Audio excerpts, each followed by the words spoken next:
So when I saw that this week's theme is about something that I can do now that I couldn't do a year ago, I was like, I mean, I'd like to say that I try to constantly improve myself as a person. Like, before I think I've mentioned that I'm trying to be more outgoing and whatnot. But quantifying an improvement within a specific time limit is kind of difficult. I have, however, landed on something that I know I couldn't do a year ago that I can do now. I can bend over with my legs straight and put my hands flat on the floor. Now, honestly, it's not terribly impressive. I mean, lots of people can do that and way more when it comes to flexibility. But for me, it's actually really something. For most of my childhood, teenage years, and adult life, I've been pretty inflexible. Like, I used to not even be able to touch my toes with straight legs, which is something I think at least most girls can do without trying that hard or doing rigorous stretching every day. I don't know if it was like genetic or something, because it wasn't like I was an inactive kid or anything.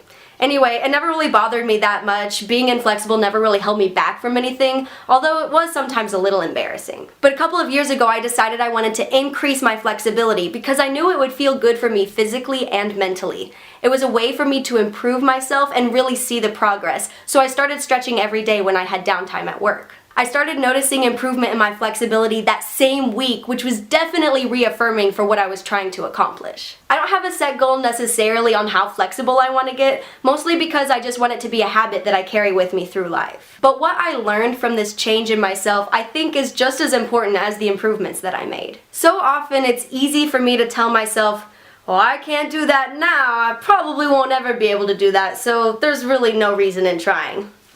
Mostly, it's just an excuse for laziness, but it's also an issue of confidence. Starting this habit has shown me how to be more confident in myself and my abilities.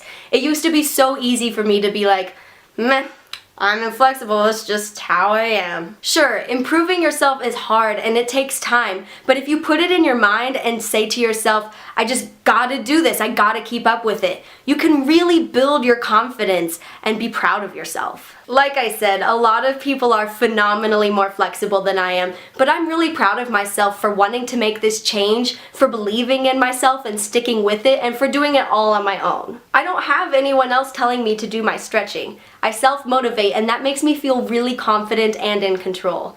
And those are really good feelings. DFTVA and Andrew, we'll see you tomorrow.